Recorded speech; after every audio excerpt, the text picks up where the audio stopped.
Pido que abran sus Biblias en dos pasajes principales. Los que no traigan Biblia, júntense con un cristiano. Venir a la iglesia sin Biblia es como ir a jugar fútbol sin pelota, ¿verdad? Y por eso se llama Seminario de Profecías Bíblicas. Para que tengan su Biblia, su libreta, pluma, tomar notas, apuntes. Esto es importante para un discípulo o un seguidor de Jesucristo. En Primera de Tesalonicenses capítulo 4, y el otro pasaje, apúntenlo, es Primera de Corintios 15, pongan dos separaciones, una Primera de Corintios 15, 51 al 53, y Primera de Tesalonicenses. Necesito el apuntador, Alan, del tiempo.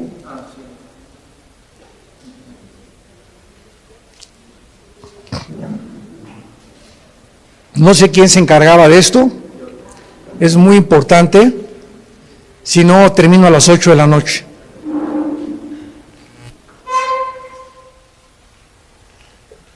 Muy bien, Primera de Tesalonicenses capítulo 4, versículo 13 al 18. Vamos a ir examinando cada pasaje cuidadosamente y vamos a ir tratando de extendernos lo más posible en toda esta doctrina que ha cobrado una vigencia nueva, y yo no se imaginan la cantidad de personas que me he encontrado, inclusive líderes de iglesias cristianos, que ni siquiera creen que va a haber un rapto de la iglesia, ni siquiera creen que va a haber un rapto. Han atacado esta doctrina, como han atacado otras también, ¿verdad? Hay de todo. En la viña del Señor hay de todo. Y siempre que encontramos una controversia en la Biblia, no se debe más que a dos razones principales. Cristo dijo: erráis ignorando las Escrituras y el poder de Dios. Entonces, cuando en la Biblia, por ejemplo, hay un grupo que dice: yo no creo que la salvación se pierde. Y cuando me encuentro así, tengo debates en una cadena que se llama Enlace, casi los miércoles cuando me invitan a debatir con pastores en todo el mundo, están desde Costa Rica, están de Colombia, y yo estoy solo en Dallas, porque ahí está la base de Enlace Internacional, y pues me dicen, ¿verdad? ¿Qué piensa usted de por qué se pierde la salvación? Y les contesto: ¿ustedes ya han estudiado la otra cara de la moneda? ¿Cuál es? Que la salvación no se pierde, porque los que creen que se pierde la salvación tienen solamente 5 pasajes en todo el Nuevo Testamento que leyéndolos parece que se pierde la salvación, contra más de 175 pasajes que nos enseñan que es imposible perder la salvación.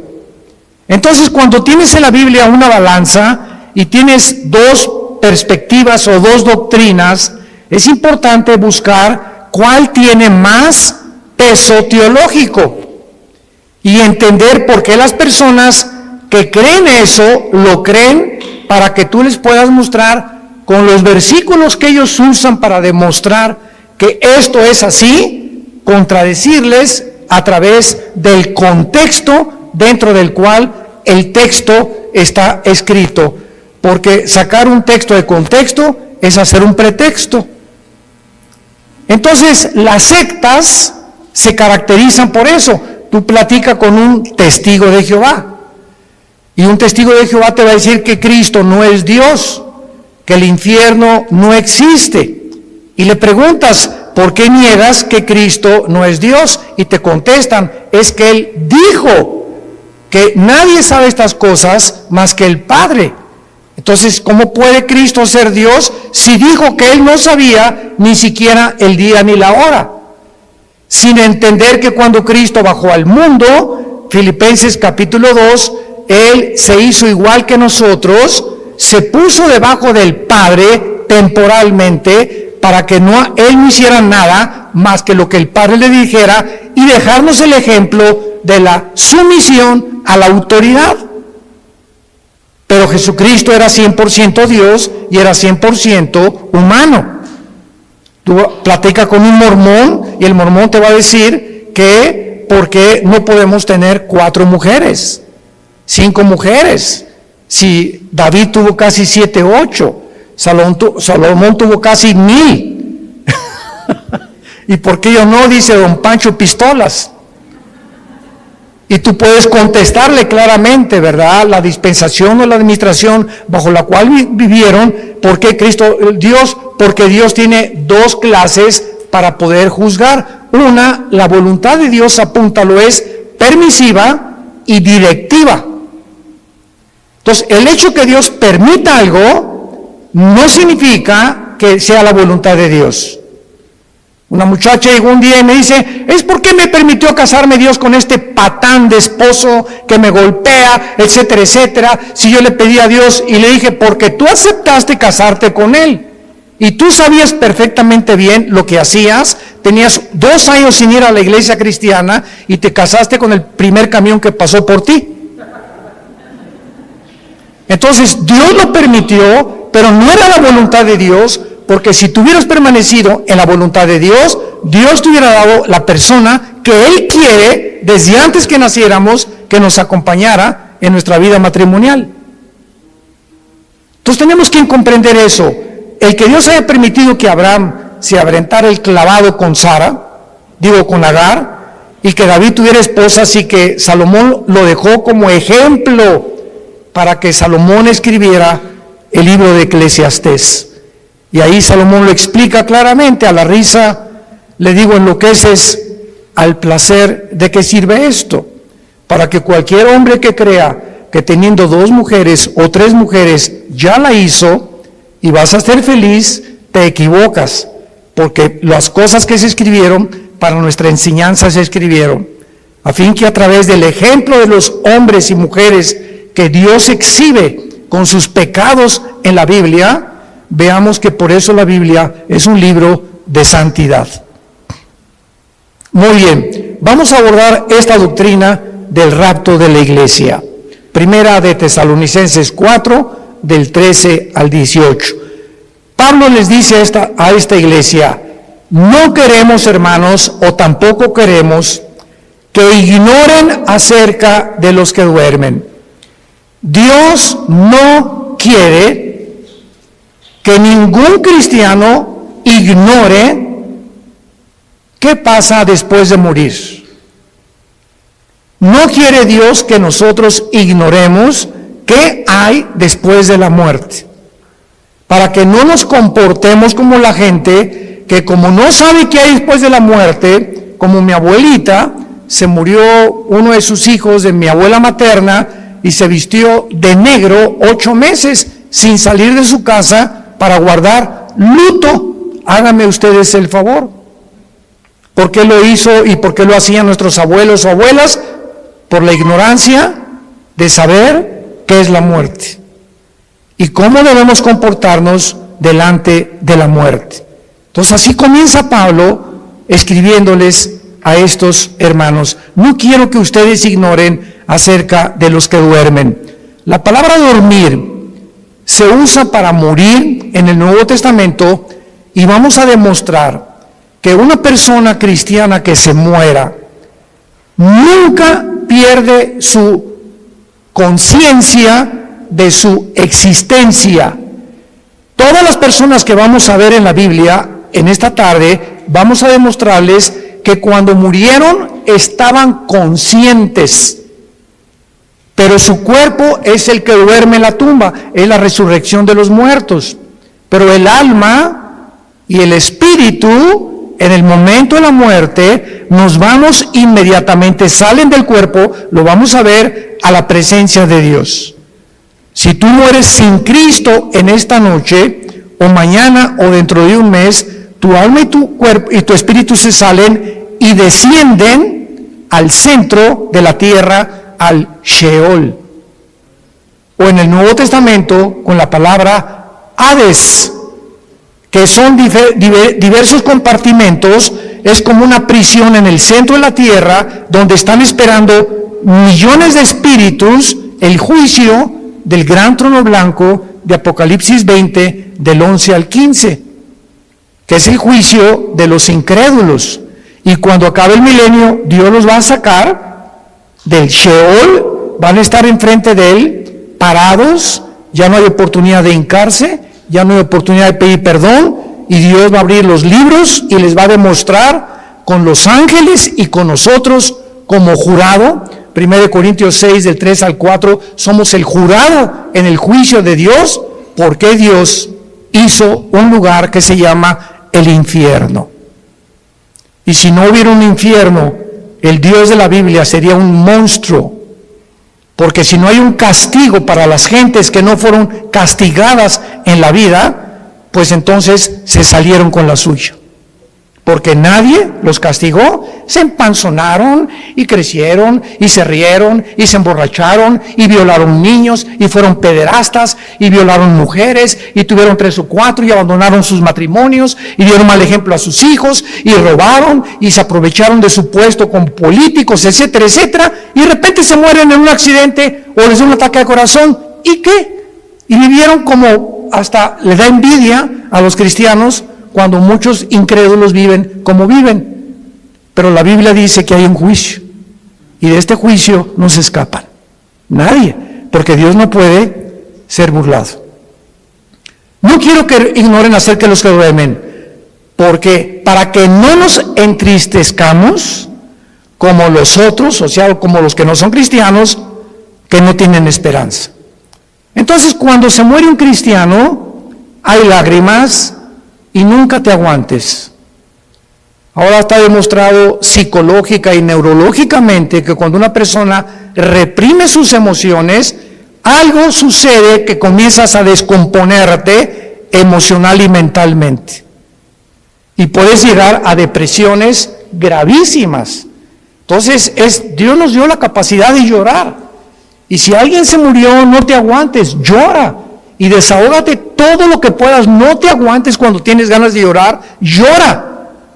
Pero al mismo tiempo que lloramos, hay una compensación de saber que mi primo, mi hermano, mi papá está en un lugar muchísimo mejor que si se hubiera quedado en Querétaro. Está feliz con el pandero, si fue cristiano, etcétera, etcétera. Y hay una tristeza porque es un ser que ya no nos vamos a volver a ver. Como dijo el hermano Luis Palau, hace unos meses que acaba de morir de cáncer, grabó un video que me atravesó el corazón. Y Luis Palau dijo antes de morir, semanas antes de cáncer, yo quisiera que toda mi familia se fueran en el mismo avión conmigo. Así lo dijo, en el mismo avión. Pero yo me voy adelantando y me van a alcanzar después en otro avión ellos.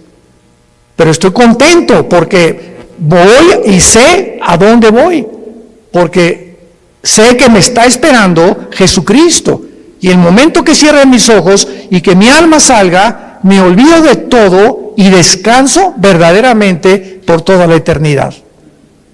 Entonces, este pensamiento lo trajo Jesucristo, porque tenemos esperanza.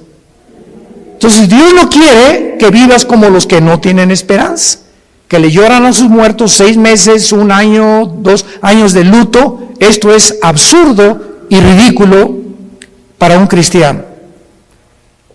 Versículo 14, porque si creemos, vean el sí condicional. Si realmente tú crees que Jesús murió y resucitó, así también, vean con mucha atención esto, así también traerá Dios con Jesús a quienes. Cuando Jesús venga en el arrebatamiento, si tú mueres hoy en la noche o yo muero hoy en la noche como cristianos y no ha venido el arrebatamiento, que vamos a hablar más adelante, nos vamos al cielo, y cuando venga Jesús, que no va a poner sus pies en la tierra en el rapto, va a ser en el cielo, y vamos a venir con Él los que hemos muerto en Cristo, de Pentecostés a nuestros días. Porque los santos del Antiguo Testamento resucitan después de la tribulación. Entonces hay varias resurrecciones, como dice 1 Corintios 15, 22 al 28, que lo vamos a ver más tarde. Entonces, cuando venga Cristo, traerá con Jesús a los que durmieron con Él. Esto implica que los muertos ya están con Jesús, no están en el cementerio. Ya están con Jesús los muertos, no están en el cementerio. Como el cuento de el Día de Muertos en México, ¿no? Que estaba la India María en el cementerio con una olla de mole. Y llegó la señora Pompidou con un ramo de flores. Y entró la señora Pompidou al cementerio con su ramo de flores así. India bruta, le dice, ¿cuándo crees que tu muertito se va a comer el mole? Y le contestó la India María, cuando venga el suyo por las flores. O sea, tanto los ignorantes como los de la clase alta cometen el mismo error que se llama paganismo. Cuando nosotros enterramos a alguien, un cristiano no regresa nunca al cementerio, porque no hay nada más que huesos y lagartijas. Y pararte enfrente de una tumba o de un monumento de una tumba, ¿verdad?, es por ignorancia, porque de alguna manera queremos seguir teniendo contacto con eso, y, ay, mi chole, ¿verdad?, y perdóname que te haya hecho lo que te haya hecho, ¿verdad?, y perdóname, mi chole, y comenzamos a hablar con el muertito, con la muertita, y él no está ahí, ni se va a comer el mole, ni va a salir por las flores. Entonces, todas esas costumbres han sido arrastradas por ignorar qué hay después de la muerte. Y Jesús vino a abrirnos los ojos y el entendimiento para que vivamos con una vida de la verdad y del conocimiento. Versículo 15, por lo cual, entramos en materia, os decimos esto en palabra del Señor. O sea, Jesús le reveló a Pablo lo que vamos a leer. Que nosotros que vivimos, que habremos quedado hasta la venida del Señor, no precederemos a los que durmieron, porque el Señor mismo, con voz de mando, con voz de arcángel y con trompeta de Dios, descenderá del cielo, y los muertos en Cristo resucitarán primero. Luego nosotros, los que vivimos, los que hayamos quedado, seremos, apunta la palabra en tu Biblia, arpazo, tal como suena con Z, arpazo, como el arpazo de un tigre o el de un león que hace esto para arrebatar la carne. Y esta palabra se tradujo arrebatados y significa ser sacado o quitado de en medio súbitamente. Por eso se llama rapto, viene del latín raptarus. Entonces, usar arrebatamiento o el rapto de la iglesia son palabras sinónimas, pero se tradujo arrebatados. Y es la palabra arpazo, que se traduce ser quitado, es cuando alguien rapta a alguien, viene y lo quitan y lo suben a un coche, ¿verdad?, súbitamente de repente, y te inmovilizan y te desaparecen. Por eso se llama que seremos raptados. De repente, millones de personas en el mundo van a encontrar la ropa tirada en el suelo. Todos los bebés van a desaparecer del planeta Tierra, y los niños menores de edad, hijos de los cristianos. Aviones van a chocar porque los pilotos chocaron, porque desaparecieron los pilotos. Los congestionamientos de tráfico en las carreteras van a ser espantosos por tantos choferes que desaparecieron de sus trailers, de sus carros, y tuvieron que chocar. Va a haber un congestionamiento impresionante en los medios de comunicación, tratando todos de poder investigar qué sucedió, qué pasó, quién se llevó a millones de personas del planeta Tierra. ¿Qué creen ustedes que el mundo va a contestar? Se los llevaron los ovnis. Y no es coincidencia que desde 1948, cuando Israel regresa a su tierra, desde el 48 hasta nuestra época, y más en los últimos meses, se ha promulgado y ha aumentado la comunicación y la investigación sobre el fenómeno de los ovnis. Las Naciones Unidas ya tienen un departamento dirigido por una hindú, una mujer de la India, encargada de investigar el fenómeno ovni. Al expresidente Trump le dijeron los senadores que por favor explicara el problema de Roswell, que en Nuevo México parece que cayó un ovni en Estados Unidos, y que había un habitante dentro de él que lo sacó la CIA y el Pentágono en Estados Unidos, y descubrieron que pues era completamente falso.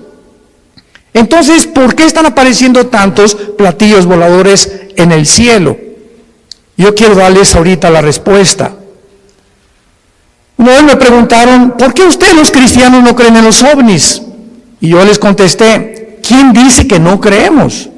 Claro que hay muchos videos falsificados y relatos de personas que fueron raptadas por ovnis, o que también hicieron experimentos genéticos con ellos, pero hay hechos que son reales. Y yo estuve traduciendo, ¿te acuerdas, Alan, de Jim Arwin? Jim Arwin fue el piloto de la nave Apolo 15, que fue el primer vehículo que caminó en la Luna. Y Jim Arwin vino a México y me llamaron a mí, ya hablaba yo inglés en aquel tiempo, para que fuera su traductor. Fuimos como 6 o 7 universidades, ¿te acuerdas? Y Jim Arwin estuvo platicándonos con nosotros que él vio, porque allá cuando regresaba de la Luna, él se convirtió a Cristo. Y en la escuela donde iba Alan, tenía a un hijo que ellos adoptaron, ¿te acuerdas? Era un taiwanés o de Filipinas, que era la misma escuela donde iba Alan y nuestra hija Kim, que ya murió de cáncer. Pero Jim Arwin me dijo, mira Armando, yo vi una cosa que pasó enfrente de la nave cuando íbamos entrando ya a la atmósfera, que era una velocidad Mach 3, o sea, imposible que ninguna nación haya fabricado tal artefacto que pueda trascender la velocidad del sonido. Y dije, ¿qué era? Dice, nada más vi algo como plateado que pasó enfrente de mí. Entonces, hay astronautas y hay pilotos de integridad que dicen que se han enfrentado con este fenómeno de los ovnis. ¿Y cuál es la respuesta? La respuesta es que es real. Nada más que los cristianos no les llamamos ovnis, les llamamos ovis. Objetos voladores identificados. Porque no negamos que existen, pero sabemos quién está detrás de ese fenómeno. Son materializaciones de la energía satánica. Satanás está preparando el mundo para que cuando venga el arrebatamiento de la iglesia, sepa el mundo que fuimos sacados del mundo por extraterrestres. Ahorita, en el estado de Colorado, en Estados Unidos, el más grande observatorio de los ovnis, ¿quién creen ustedes que lo financia? El Vaticano. ¿Y saben cómo se llama el observatorio? Lucifer. Lucifer, el más grande observatorio que está tratando de encontrar, porque dijo el Papa Francisco que si llegaban los ovnis, él los iba a evangelizar. Bueno, no nos vamos a perder con eso, ¿verdad? Pero vamos a explicar esto claramente. Dice el versículo 5 que cuando Jesucristo venga en el rapto, va a haber una generación de cristianos vivos. Dios quiera que seamos nosotros. Muy bien. Y dice el versículo 16 que cuando Él venga, viene con voz de mando que solamente lo vamos a oír nosotros. Viene con el arcángel Miguel, que es el comandante en jefe de la nación de Israel. Y también dice la Biblia que vendrá con una trompeta. Y esta trompeta no es la última trompeta del capítulo 14 de Apocalipsis, porque las trompetas de Apocalipsis son de juicio. Y la trompeta que se va a usar aquí es para llamarnos a nosotros. Vamos a oír como un shofar. Porque en el libro de los Números, en el Antiguo Testamento, cuando acampaban, usaban 2 trompetas. Entonces en el desierto eran 2 millones de personas. ¿Y cómo podía Moisés decirles, mándeles un Twitter a los que se encuentran como a 1 kilómetro acampados, porque necesito tener una reunión mañana en Zoom con ellos? Entonces, agarraban una trompeta y tenía un sonido continuo, y cuando la gente lo oía, se acercaban alrededor del campamento y de la tienda de Moisés y de Josué para saber que él tenía instrucciones, y había otro toque de trompeta que era que era repetido, que significaba empaquen porque nos vamos, estamos cercanos por el enemigo. Entonces uno era para reunir al pueblo y el otro para huir, porque tenían que cambiarse de lugar porque sentían que venían enemigos contra ellos. Y el toque de trompeta que vamos a oír es para reunirnos con Jesús. No puede ser la trompeta del Apocalipsis. Esto es muy importante para poder saber, porque he oído que han dicho que es la última trompeta del Apocalipsis, y esas son trompetas de juicio. Entonces dice la Biblia, Cristo descenderá del cielo, versículo 16. Y noten ustedes que los primeros en encontrarse en el aire con Cristo serán los muertos, pero vean ustedes, en Cristo. O sea, desde Pentecostés hasta nuestros días se formó la iglesia. La iglesia no existía en el Antiguo Testamento, no existía en los evangelios. Fue cuando en Pentecostés, bajo el Espíritu Santo, que se formó el cuerpo de Cristo. Y ahora la iglesia somos seres humanos que estamos en Cristo, injertados en Él. Dice Efesios 5, somos parte de sus huesos y de su carne de Cristo, es el cuerpo místico de Cristo. Entonces en el rapto, si nosotros estamos vivos y viene ahorita a las 7:30 de la noche y oímos, vamos a oír, ¿verdad? Nada más nosotros, un sonido, y de repente, en un abrir y cerrar de ojos, estamos en el cielo con Él, ya Él viene con todos tus parientes que murieron antes que nosotros en Él.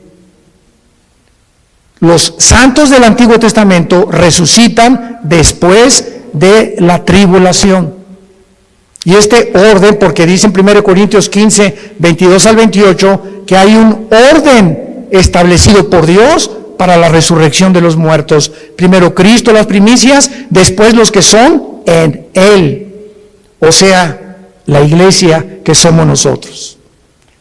Y dice la Biblia, luego nosotros los que vivimos, los que quedemos, seremos arrebatados juntamente con ellos en el aire. El rapto es en el aire, Jesús no baja. La segunda venida baja y planta sus pies en el monte de los olivos. Zacarías capítulo 14, del 12 en adelante. Cristo pone sus pies en el monte de los olivos donde fue crucificado. Y dice Zacarías 14, se va a hacer un valle de sur a norte y de oriente a occidente. Se va a hacer una cruz en el suelo. Va a ser como una hendidura que se va a hundir la tierra formando una cruz cuando Cristo venga y viene con nosotros, Apocalipsis 19, a establecer su reino. Son 2 eventos completamente diferentes. Veamos el otro pasaje en 1 Corintios capítulo 15, versículos 51 al 53. Pablo comienza diciendo, les digo un misterio. El rapto de la iglesia, síganme con mucho cuidado, era desconocido por los judíos. Ningún profeta del Antiguo Testamento habló del rapto de la iglesia, que habría un grupo de personas que no íbamos a morir. Era desconocido bajo el Antiguo Testamento. En los evangelios no se encuentra, en Mateo, Marcos, Lucas y Juan, no se encuentra el rapto. Más que cuando Jesús dice en Juan 14, voy a preparar una morada para ustedes y vendré y os tomaré a mí mismo. De una forma indirecta, la palabra os tomaré a mí mismo que es en el griego paralambano, apúntalo, paralambano significa ser sacado y unido a Cristo. Y al apóstol Pablo, no a Juan, no a Pedro, no a Santiago, no a Mateo, no a Lucas, a nadie el Espíritu Santo le reveló este misterio. Entonces estaba escondido, era un secreto que Dios tenía guardado para nosotros, los que pertenecemos a la iglesia. Y se lo revela al apóstol Pablo. Les voy a decir un misterio, dice Pablo. ¿Cuál es este misterio? Que no todos vamos a morir, pero todos vamos a ser transformados. Cuando venga el arrebatamiento estamos vivos en milésimas de un parpadeo de ojos. Mi cuerpo, tu cuerpo es transformado a la semejanza del cuerpo con el cual Cristo resucitó. Porque si me preguntan, ¿cómo va a ser nuestro cuerpo? ¿Me voy a parecer a John Travolta? ¿Me parecería a Madonna cuando resucite? Y tenemos curiosidad de cómo va a ser nuestro cuerpo, ¿verdad? Lo vamos a ver ahorita con mucho detalle, porque la Biblia nos dice cómo va a ser nuestro cuerpo. Entonces, este misterio es que habría una generación de cristianos que no vamos a saber lo que es morir. No vamos a atravesar el túnel que atraviesan, como decía David le llamó el camino de todos los hombres. Pablo le dice abandonar este cuerpo.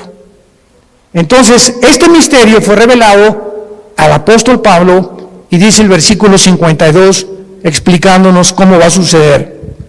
En un momento, en un abrir y cerrar de ojos, a la final trompeta, porque se tocará la trompeta y los muertos serán resucitados incorruptible y nosotros transformados, porque es necesario que esto corruptible se vista de incorrupción y esto mortal se vista de inmortalidad.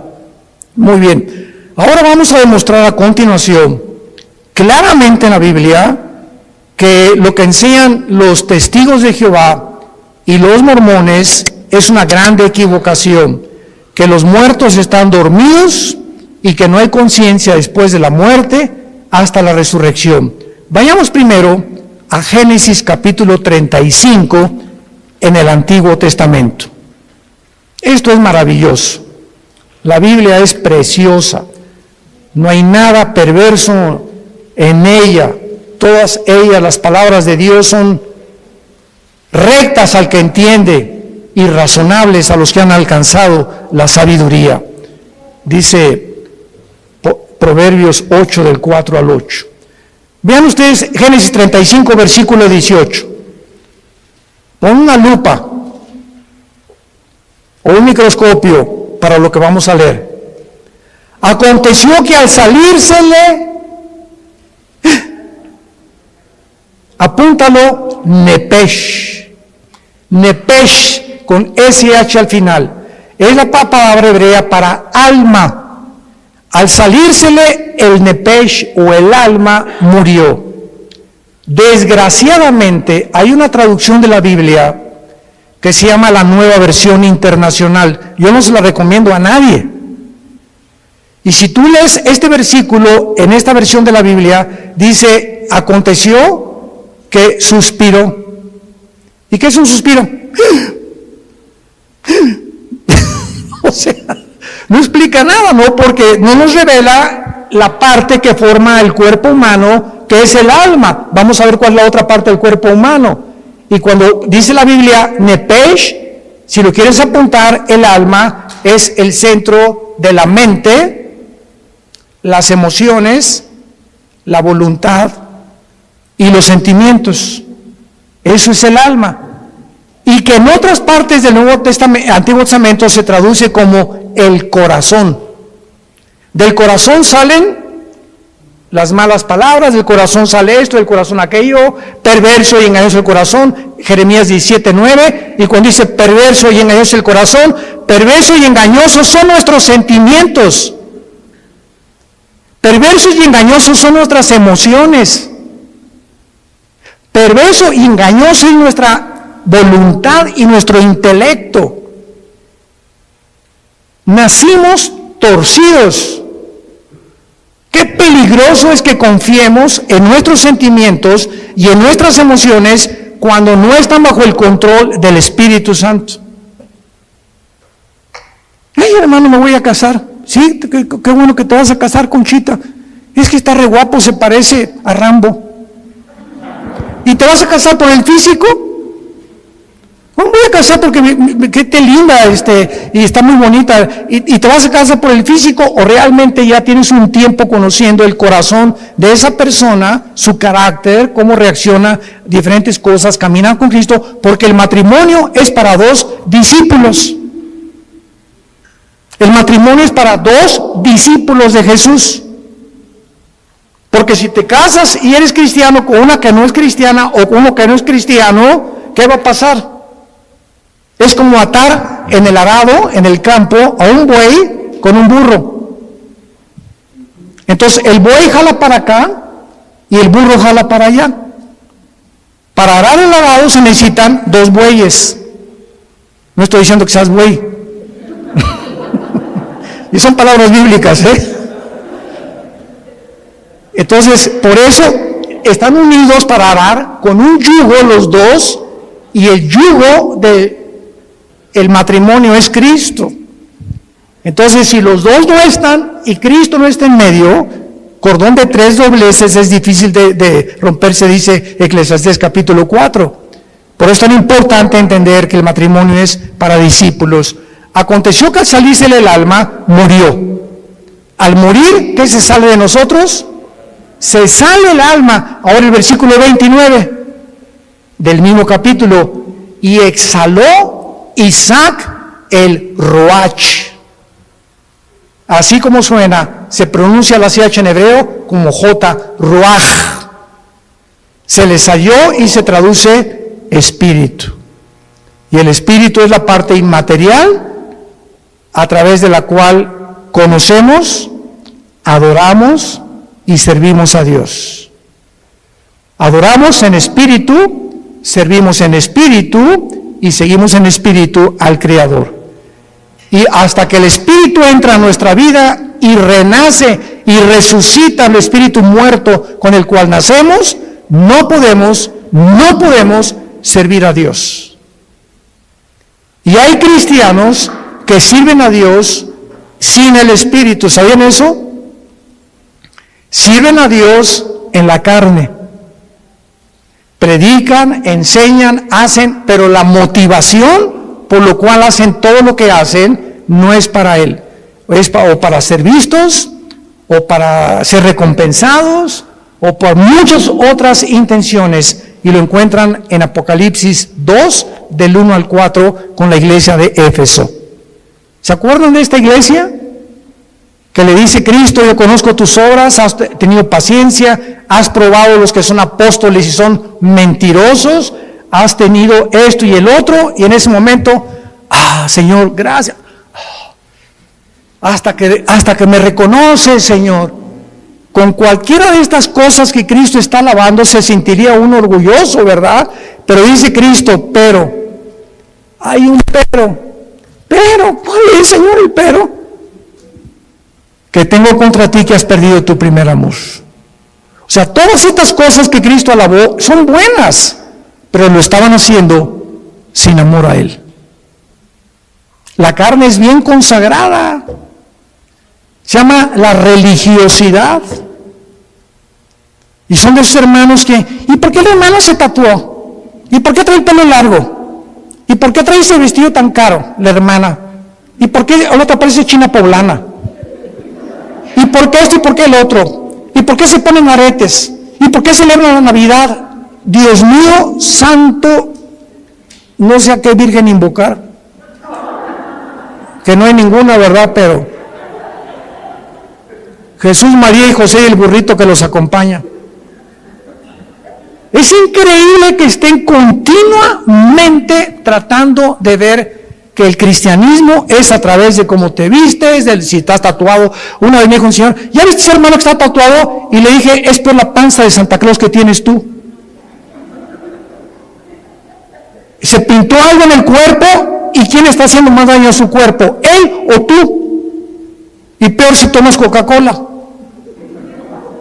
Entonces cuando apuntamos a alguien, 3 dedos nos apuntan a nosotros, nos damos cuenta. Tengamos cuidado a quién juzgamos y a quién le señalamos el dedo, porque estamos buscando siempre que creemos que somos mejores que otros por la forma como nos comportamos, y a Dios se le adora en espíritu y en verdad. Es que en la Navidad es paganismo, y ¿sabe? Cállese. Mi esposa le pone el árbol de Navidad más lindo que hay con esferas y estamos en Navidad. Jingle bells, noche de paz, contentos, alegres. Pero ahí, hermanos, no pusieron árbol, no pusieron nada y con sujeta.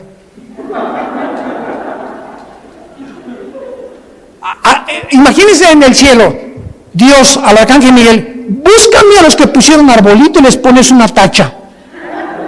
¿Se imaginan ustedes que así Dios calificara la vida espiritual de nosotros? Los que pusieron y los que no pusieron, los que toman vino y los que no toman vino, los que están tatuados y los que no están tatuados. Dios ve el corazón. El gozo y la paz en el espíritu que tengamos y comunión con Él, eso es lo que Dios busca en nosotros. Ahora veamos en Filipenses capítulo 3, ya que hemos visto que al morir se sale el espíritu y el alma, no estamos dormidos. ¿Cómo será nuestro cuerpo cuando nosotros resucitemos? Dice Filipenses capítulo 3 con muchísima claridad, y tal vez muchos lo han leído antes, pero noten ustedes con los detalles que Dios nos da. Filipenses 3, 20 y 21. Mas nuestra ciudadanía está en los cielos, de donde también esperamos. Esta es nuestra esperanza. Estamos esperando no al anticristo, estamos esperando a Jesús, al Salvador, al Señor Jesucristo, el cual transformará el cuerpo de la humillación nuestra para que sea semejante a ¿quién? Para que sea nuestro cuerpo igual ¿a quién? Al cuerpo con que Cristo resucitó. Muy bien, ya tenemos una pieza clave para saber que cuando resucitemos, nuestro cuerpo tendrá las características que tenía Cristo cuando Él resucitó. Muy bien, ¿cuáles características tenía Cristo cuando Él resucitó? Número 1, cuando Jesús estaba abriendo sus brazos en la cruz, los romanos tenían la orden, y era de pena de muerte, de asegurarse que el crucificado, antes de que lo bajaran, estuviera muerto. Y como muchas veces se desmayaban por el dolor, lo podían bajar creyendo que estaba muerto. No hay las pruebas clínicas que hay en el siglo XXI para mostrar que una persona está muerta. Entonces lo que hacían los romanos era romperles los meniscos con un mazo grandísimo en las rodillas, los meniscos de las rodillas. Entonces el crucificado tendría que caer y asfixiarse, y si no estaba muerto, moría por asfixia. Y entonces así se aseguraban de que la persona estaba muerta. Pero estaba escrito en Deuteronomio que a Jesús no le romperían los huesos. Y cuando se acercó un soldado a Cristo para romperle los huesos, un centurión romano le había dicho al soldado: detente, yo voy a hacerlo de otra manera. Agarró una lanza y lo atravesó de la izquierda a la derecha, todo el diafragma y el corazón de lado a lado, para asegurarse que estaba muerto. Y el apóstol Juan en el Evangelio escribe esto: vi salir, porque él estaba en la cruz con María su madre y con María Magdalena, son los únicos que estaban en la cruz, y otra mujer, vi salir una gota de agua mezclada con sangre. Esto lo escribió Juan hace 2000 años. Y la cardiología moderna, un cardiólogo te da testimonio y te da evidencia que cuando se mezcla el agua con la sangre, implica la rotura del pericardio. ¿Qué es el pericardio? Es una capa que envuelve el corazón. Y cuando se rompe, produce un derramamiento de agua mezclada con sangre. Lo que implica que cuando Jesús fue atravesado con la lanza, ya estaba muerto. Y ahora quiero hacerles una pregunta a todos ustedes, que me encanta hacérselas, sobre todo a los teólogos, aquí a los calvinistas y a los arminianos, y yo que aquí, que se me diga, a ver. ¿De qué murió Cristo?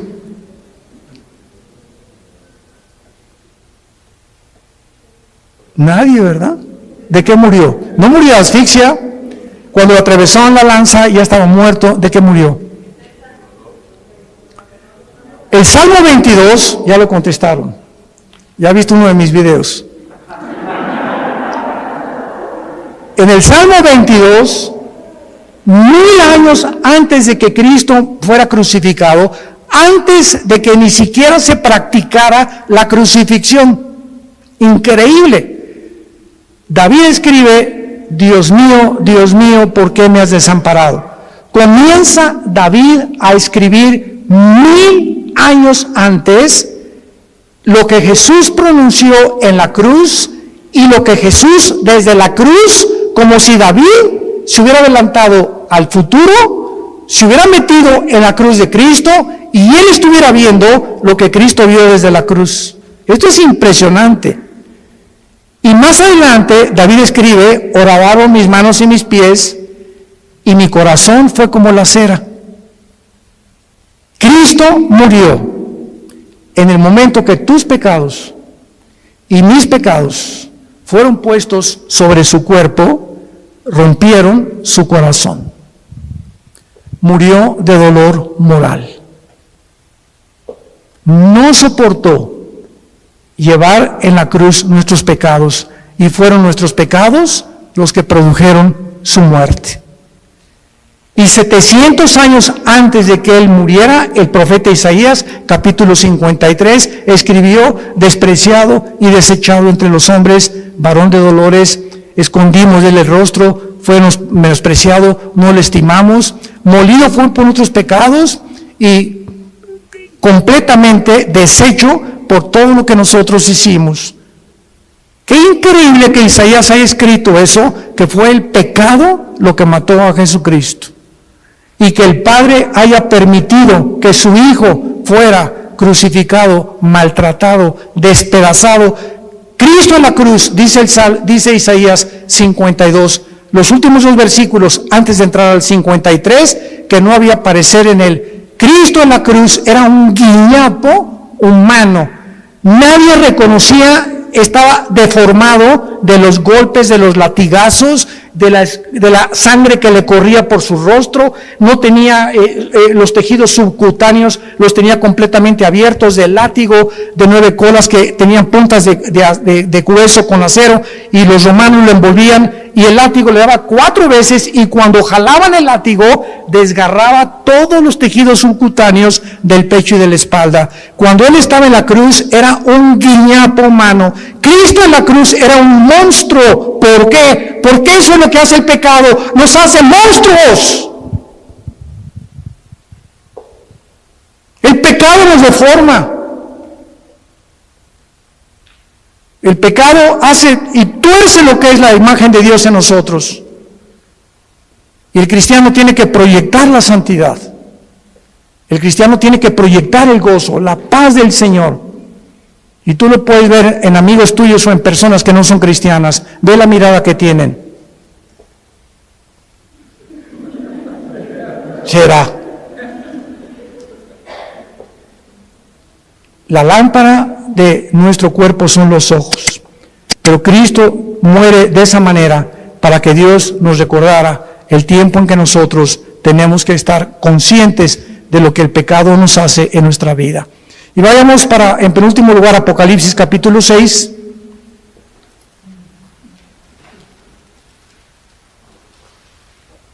molido por nuestros pecados. Qué tremendo. En Apocalipsis 6 vemos otra evidencia de que cuando morimos no estamos dormidos. Capítulo 6, versículo 9 en adelante. Cuando abrió el quinto sello, vi, dice el apóstol Juan, vi bajo el altar las almas de los que habían sido muertos por causa de la palabra de Dios y por el testimonio que tenían. ¿Cómo podía Juan ver en el cielo cuando la sangre y la carne no pueden heredar la corrupción? ¿Cómo pudo Dios llevarse a Juan al cielo? ¿Cómo pudo en 2 Corintios 12 llevarse Dios a Pablo al cielo cuando nuestro cuerpo nos impide estar en otra dimensión donde todo es santidad y perfección? Lo corrompible no puede heredar la incorrupción, ya lo vimos.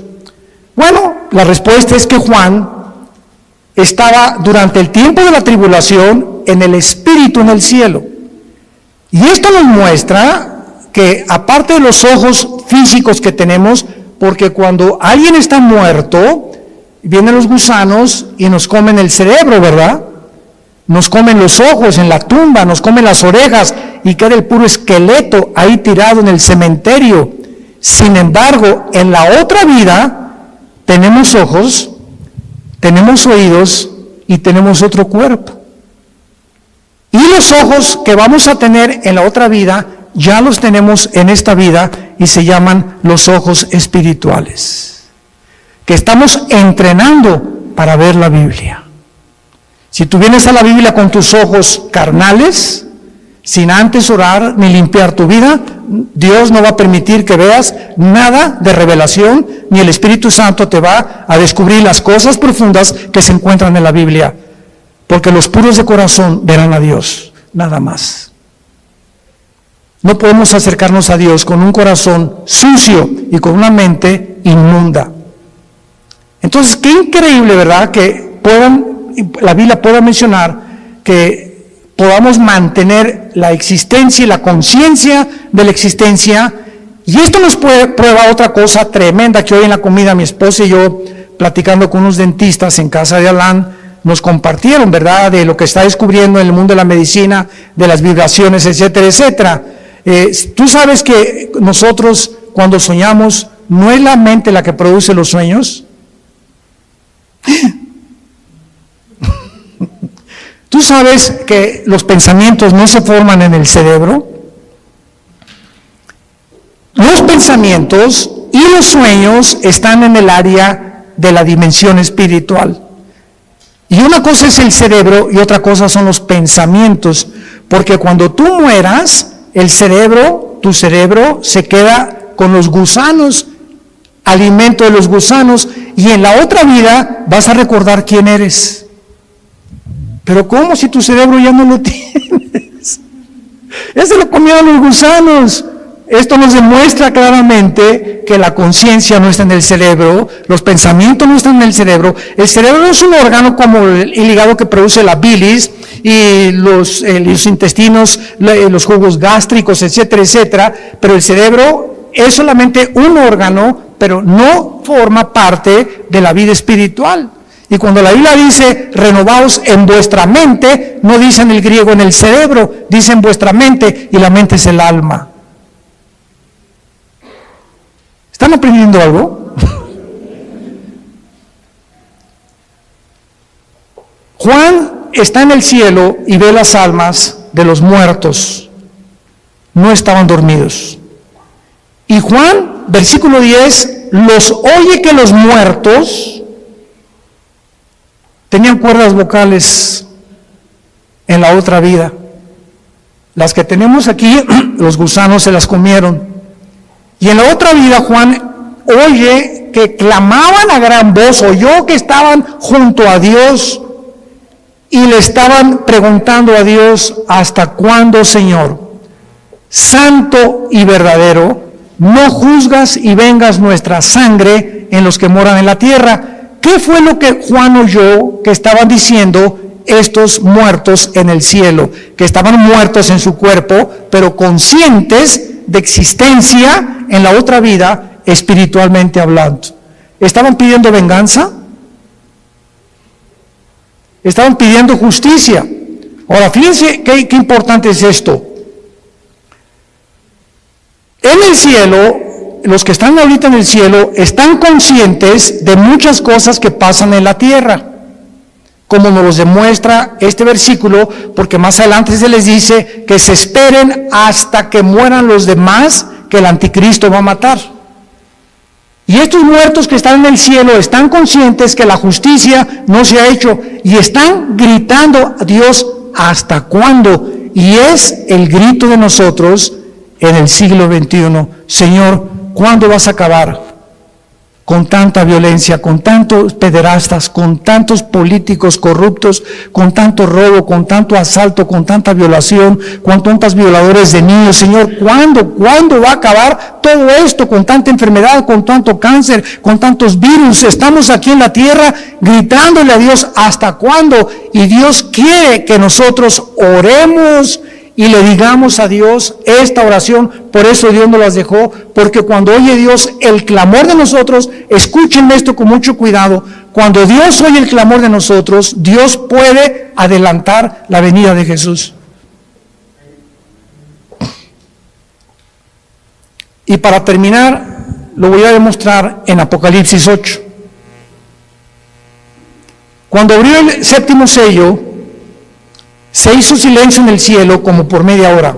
Esto es impresionante. Y vi a los 7 ángeles que estaban en pie ante Dios, y se les dieron 7 trompetas. Otro ángel vino y se paró ante el altar. Allá en el cielo hay un templo con altar, con lugar santo, con lugar santísimo y con atrio. Cuando Dios hizo el tabernáculo, lo hizo conforme a los planos que Dios le dio de algo que ya existía y que todavía está en el cielo. Y en todo Apocalipsis encontramos, vi el altar, se abrió el cielo y vi salir del altar de Dios los ángeles. Hay un templo en el cielo, literal, y bajará con la nueva Jerusalén. Capítulo 21 y 22, muy bien. Vi entonces otro ángel, se paró frente al altar. ¿Con qué? ¿Se acuerdan ustedes lo que representa el incienso? ¿Qué representa? Las oraciones, ¿verdad? Vi al ángel con un incensario de oro y se le dio mucho incienso, o sea, le dieron muchas oraciones más, porque cada vez que oramos, sube al cielo cuando tú te hincas o sentado o nos reunimos 4 o 5 a orar o 10, no nos imaginamos el poder que se une espiritualmente y sube al cielo con mucho más fuerza cuando 2 o 3 se ponen de acuerdo en lo que están pidiendo. ¿Se acuerdan de Jesús? Cuando 2 o 3 se pongan de acuerdo en lo mismo, les será concedido, porque es mucho más fuerte cuando me pongo en oración con mi esposa o a la hora de la comida, oramos por esto y por aquello y estamos 2 o 3 de acuerdo y esto sube como un cohete hasta el altar de Dios. Se le dio mucho incienso para añadirlo a las oraciones de todos los santos sobre el altar de oro que estaba en el trono. O sea, hay un altar y un incensario en el cielo y las oraciones siguen subiendo, pongan atención, y Dios las está como si fueran incienso, metiéndolas, guardándolas, tus lágrimas, mis lágrimas, las oraciones. Dios está almacenando las oraciones. Vean ustedes lo que sucede. Versículo 4, y de la mano del ángel subió a la presencia de Dios el humo del incienso con las oraciones de los santos. Estas oraciones, simbolizando el incienso, suben a la presencia del Creador de los cielos y de la tierra. Y entonces el versículo 5 dice algo sorprendente. Entonces el ángel tomó el incensario, o sea, nuestras oraciones, lo llenó de fuego del altar y lo arrojó a la tierra. Y el momento que nuestras oraciones son contestadas, porque es lo que significa. Las oraciones ya llenaron el incensario y el ángel las vuelca sobre la tierra. Hubo truenos, voces y relámpagos y un terremoto. Esto nos habla que nuestras oraciones precipitarán los juicios de Dios sobre el mundo. Los truenos, las voces y los relámpagos, junto con el fuego, son símbolo de juicio de Dios.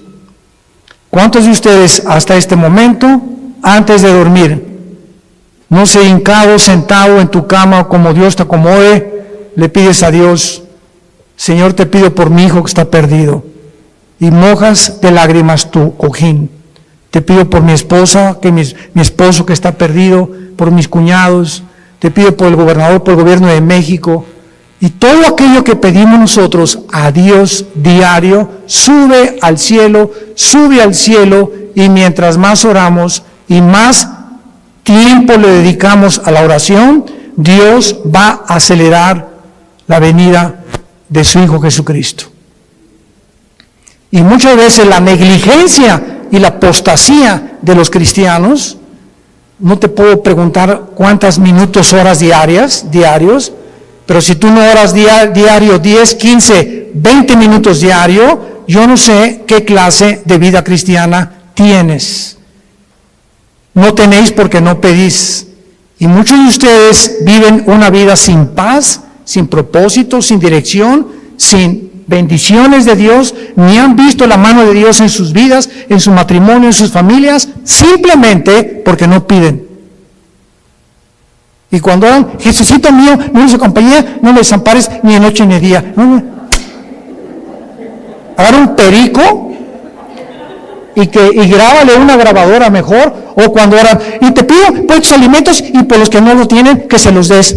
¿Qué clase de oración es eso, por el amor de Dios? Ni los pericos oran así. Te pido que le digas a los que no se leen, oye, pobre Dios, y sin falta de misericordia, dales alimento a los que no lo tienen, y tú crees que te va a contestar Dios. A ver, Miguel, búscate a todos los pobres de África y mándales un sándwich. Oramos tantas vaciedades. Espíritu Santo, baja, como dice la canción. ¿Cómo que baja? ¿Los tienes dentro de ti? Señor, dame más y más de ti. No te voy a dar más de ti, yo quiero más de ti. Dame más de ti, como dice la canción, dame. Y Dios nos está diciendo lo contrario, tú dame más de ti. Yo ya te di a mi Hijo, ya te di a mi Espíritu Santo, ya te di la Biblia. O también nos juntamos a orar y comienzo a orar, Padre, y yo, mi hermana, sí, Padre, en el nombre de Jesús, y la otra hermana, amén, gloria a Dios, a su Altísimo, y de repente ya no saben de qué están orando, porque todos van comenzando y todo es un relajo, es el Cirque du Soleil de la oración. Cuando nos juntemos a orar, cállate la boca y uno dirige la oración para que nos pongamos de acuerdo en lo que está orando, y no todos, sí, Señor, amén, Señor, ¿a qué le estás diciendo amén, cabeza de bolillo? Tenemos que aprender a orar. Yo he ido a iglesias donde o sea, qué increíble que no sepamos como cristianos que hay un orden en todas las cosas. Dios es un Dios de orden. Y cuando nos ponemos de acuerdo en cosas, Padre, te pedimos por el gobierno, te pido por aquello, etcétera, etcétera, la oración cambia las cosas. Y si tú en esta noche tienes a Jesucristo como tu Señor y como tu Salvador, y tú saliendo ahorita mueres un balazo, no sé lo que pueda pasar, un choque, o mañana no amaneces, tú mueres en paz y vas a ir al cielo directamente en el instante, en los segundos en que tú te separes de tu cuerpo, de este mundo. Hoy, antes de acostarte, yo te pido que te asegures que tienes a Jesús como tu Salvador. Oremos. Señor, te damos gracias por tu palabra, a causa de la esperanza que nos está guardando en el cielo, y porque nos has hecho partícipes de la herencia de los santos en luz. Nos has trasladado de las tinieblas al reino admirable de Jesucristo. Bendito sea el Dios y Padre de Jesucristo nuestro Señor, que nos hizo renacer para una esperanza viva por medio de la resurrección de Jesucristo, que fue crucificado, enterrado y resucitado a los 3 días, para una herencia incorruptible, inmarcesible, reservada para nosotros en los cielos, que somos guardados mientras tanto aquí en la tierra por tu poder, Señor, mediante la fe, habiendo huido de las concupiscencias, de las pasiones desordenadas, de los síntomas sociales que nos indican que vienes pronto por nosotros, de la descomposición moral de la sociedad en la que estamos viviendo. Ustedes sean santos en toda su manera de vivir, porque si invocan mi Padre o mi nombre, que soy santo ante todas las cosas, dice el Señor, andad con temor durante todos los días de vuestra peregrinación, sabiendo que fuimos rescatados con la sangre de Cristo, sin contaminación, no con oro ni con plata, sino con la vida del Hijo de Dios. En esta noche y en esta tarde, ustedes a través de las redes sociales, yo les invito a que vengan a la cruz. No te invito a una religión, te invito a una cruz, al centro del universo, donde Dios estaba en Cristo reconciliando nuestros pecados. El que no conoció pecado por nosotros se hizo pecado, para que nosotros fuéramos hechos la justicia de Dios en Él. Y Dios muestra su amor para con nosotros en que siendo pecadores, su Hijo Jesucristo muere en nuestro lugar, para que tú comprendas que el que tiene a Cristo tiene la vida, y el que no tiene a Cristo no tiene la vida eterna. Yo te invito a que te asegures en este momento de tener a Jesús. ¿Qué puedo hacer? Me preguntarás. Dile estas palabras, que broten de lo más profundo de tu corazón. Señor mío y Dios mío, me arrepiento de mi vida. Te pido que en esa cruz donde tú pagaste con tu sangre por mis pecados, me laves en este instante de todas las maldades desde que nací hasta este momento y que me des la vida eterna.